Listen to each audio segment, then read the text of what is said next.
여러분 안녕하십니까? KBS 뉴스타임입니다. 오늘 오후 국회에서는 경제 분야 대정부 질문을 위한 본회의가 진행됩니다.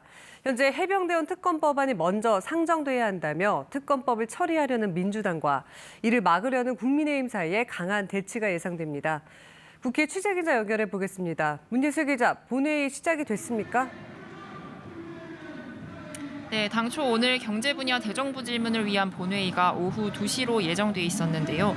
국회의장 주재 여야 원내대표 회동과 각 당 의원총회가 숨가쁘게 이어지며 회의 시간이 1시간가량 미뤄졌습니다. 국민의힘은 오늘 오전까지 김병주 민주당 의원의 정신 나갔다 발언을 두고 김 의원의 사과 없이는 본회의에 들어가지 않겠다고 말했는데 민주당 박찬대 원내대표가 대신 본회의장에서 유감을 표명하기로 했다고 추경호 국민의힘 원내대표가 밝혔습니다.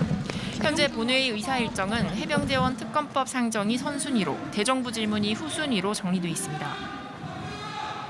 네, 해병대원 특검법 상정을 우선순위로 해달라는 민주당 요청을 우원식 국회의장이 받아들인 셈인데요. 국민의힘은 필리버스터, 무제한 토론으로 이를 막겠다는 계획인 거죠? 네, 민주당은 오늘 특검법 처리 의지를 강하게 내비쳤고 현재 해병대원 특검법안이 선순위 안건으로 올라가 있는데요. 국민의힘에서 이를 막기 위해 필리버스터, 즉 무제한 토론으로 대응할 걸로 보입니다. 이 경우 오늘 대정부 질문은 미뤄지고 내일 예정됐던 교육, 사회, 문화 분야 대정부 질문도 열리지 못할 가능성이 있습니다. 민주당은 토론 시작 후 24시간이 지나면 토론 종결권을 활용해 필리버스터를 멈추고 바로 특검법 표결에 들어간다는 계획입니다. 지금까지 국회에서 전해드렸습니다. 정부가 수출 호조에 힘입어 올해 경제 성장률을 기존 2.2%에서 2.6%로 상향 조정했습니다. 하지만 체감 경기는 여전히 얼어붙어 있는데요.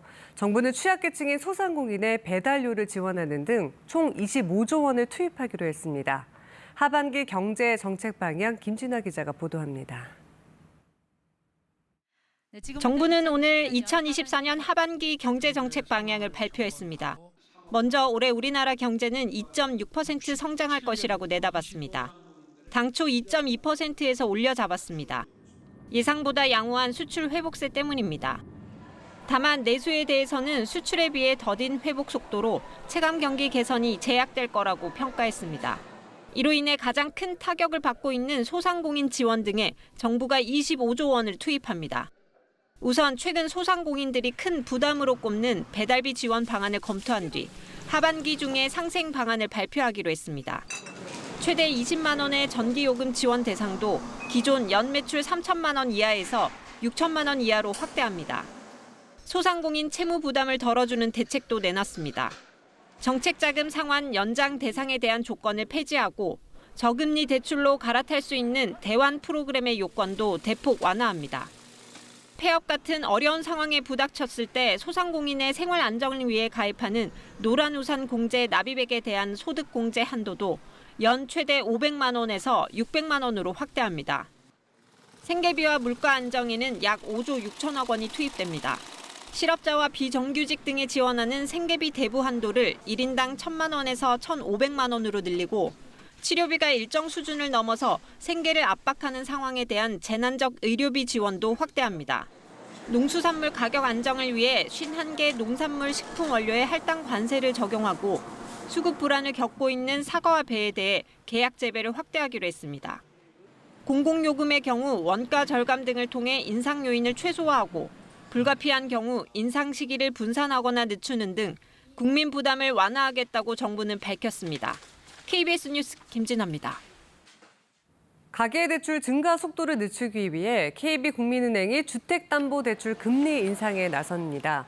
KB국민은행은 오늘부터 주택담보대출 혼합형과 변동형 금리를 0.13%포인트 인상한다고 밝혔습니다. 신한과 하나, NH농협은행 등 다른 시중은행들도 이번 달 주택담보대출 금리 인상을 검토하고 있습니다. 최근 일부 지역의 부동산 경기가 살아나고 정책 금융 수요가 늘어나며 가계대출은 다시 증가세를 보이고 있습니다. 쿠팡 택배 대리점 90곳이 고용보험 등에 가입하지 않아서 노동당국에 적발됐습니다. 누락된 보험료가 47억 원에 이르렀습니다. 황대일 기자가 보도합니다. 택배 근로자에 대한 고용보험에 미가입한 쿠팡 택배 대리점이 무더기로 적발됐습니다. 근로복지공단이 최근 5개월 동안 쿠팡 위탁영업점 528곳 등을 조사한 결과 택배영업점 90곳이 산재보험, 고용보험에 미가입한 것으로 드러났습니다. 이에 따라 근로복지공단은 미신고 근로자 등 49,948명을 보험가입 처리했다고 밝혔습니다. 또 누락된 산재보험료와 고용보험료 47억여 원을 부과했다고 덧붙였습니다. 이에 대해 쿠팡 측은 쿠팡 외 다른 물류회사와의 계약 중 발생한 보험 미가입도 이번 적발 건수에 포함된 걸로 알고 있다면서도 보험 가입이 미비한 걸로 드러난 일부 위탁업체와의 계약 해지 절차를 진행 중이라고 말했습니다. 근로복지공단은 과태료 2억 9,600만 원을 고용부에 부과 의뢰하고 택배 대리점 등에 대한 보험 미가입 조사를 강화할 예정입니다. KBS 뉴스 황다혜입니다. 내일부터 무기한 휴진을 예고했던 서울 아산병원 소속 교수들이 전면 휴진 대신 자율적인 진료 재조정을 하겠다고 밝혔습니다. 진료 재조정은 이미 예약된 진료 날짜를 미루고 환자와 상의해 일정은 다시 잡는 방식입니다. 서울 아산병원을 수련병원으로 둔 울산대의대 교수협의회 비대위 측은 중증 환자 등은 계속 진료하고 있는데 집단 휴진이라는 단어가 환자들에게 혼선을 줘 진료 재조정으로 표현을 바꾼 것이라고 설명했습니다. 인도에서 열린 한 힌두교 행사에서 압사 사고가 발생해 최소 116명이 숨졌습니다. 경찰은 일단 무덥고 습한 날씨에 숨이 막혔던 일부 참가자들이 행사장을 빠져나가기 위해 달리기 시작한 게 사고로 이어진 것으로 보고 주최 측 과실 등에 대한 수사에 착수했습니다. 보도에 정지주 기자입니다. 힌두교 행사장이 울음바다로 변했습니다. 거리 곳곳 수습된 시신이 놓였고 아직 병원에 가지 못한 희생자들의 시신은 일단 버스 안에 안치됐습니다. 현지 시각 어제 인도 북부 하트라스 지역에서 열린 힌두교 행사에서 압사 사고가 발생해 최소 116명이 숨졌습니다. भाग छूटे तो माँ आगे ना लो सड़क ऊंची ना लो सो तो गुआ में गिरे एक के ऊपर एक के ऊपर एक के ऊपर एक जो दब गए जो खत्म है गए फिर दो लोग वागन ने खींचे वो तक 사망자 대부분은 여성이며 어린이도 포함된 것으로 전해졌습니다. 80여 명에 달하는 부상자 가운데는 중상자도 있어 사망자 수가 더 늘 가능성도 있습니다. 현지 경찰은 야외에 설치된 텐트 안에서 행사가 진행됐는데 덥고 습한 텐트 안에서 숨이 막혔던 일부 참가자가 빨리 나가려고 달리기 시작한 게 사고로 이어졌다고 보고 있습니다. जिसमें जब समागम अंत हो रहा था तो उस समय अत्यधिक उमस के कारण जब वहां से लोग निकलने को हुए तो उस समय ये घटना कारित हुई है. 경찰은 행사 참가자가 15,000여 명으로 허가받은 인원 5,000여 명의 3배였다는 최초 보고를 받았다면서 지나치게 많은 참가자가 사고의 한 원인일 수 있다고 말했습니다. 인도 정부는 조사위원회를 꾸려 사고 원인 규명에 나섰습니다. 인도에서는 지난 2013년에 힌두교 축제장에서 다리가 붕괴할 거라는 우려로 앞다퉈 현장을 벗어나려다 최소 115명이 숨졌고 2011년에도 종교 축제에서 압사 사고로 100여 명이 숨졌습니다. KBS 뉴스 정지주입니다. 대부업체에 투자하면 수익금을 주겠다며 피해자 수백 명에게 투자금 1,000억여 원을 가로챈 사기 일당 공범이 검찰에 추가로 넘겨졌습니다. 총책 등 3명은 이미 재판에 넘겨져 중형이 선고됐습니다. 배지영 기자가 보도합니다. 피해자 수백 명으로부터 투자금 1,000억여 원을 받아 가로챈 사기 일당이 1심 재판에서 중형을 선고받았습니다. 서울경찰청 금융범죄수사대는 사기 및 유사수신행위법 위반 혐의로 송치됐던 총책 60대 여성 A씨 등 3명이 징역 10년에서 17년의 중형을 선고받았다고 밝혔습니다. A씨 등은 지난 2016년 1월부터 6년여 동안 피해자 603명으로부터 2,800여 원을 받아 이 가운데 1,067억 원을 가로챈 혐의를 받습니다.